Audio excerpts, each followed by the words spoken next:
अमरावती जिल्ह्यामध्ये गेल्या 48 तासापासून मुसळधार पावसाला सुरुवात झाली आहे। त्यामुळे जनजीवन विस्कळीत झाल्याचे चित्र दिसून येत आहे। याच मुसळधार पावसामुळे शेतकऱ्यांचे अतोनात नुकसान होताना दिसून येत आहे।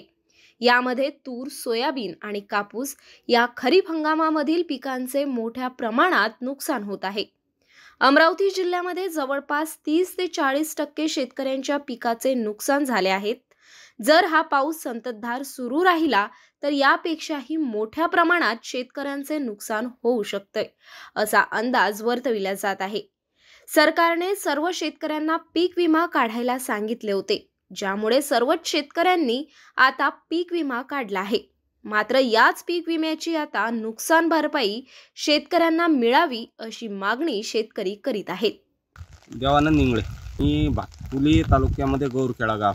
हो, आता 48 तासापासून पाणी चालू आहे, तर त्यामुळे शेतकऱ्याचे नुकसान 100% आहे। सोयाबीन, पराठी सध्या 30-40% झालेला आहे, पण अजून होण्याची शक्यता आहे।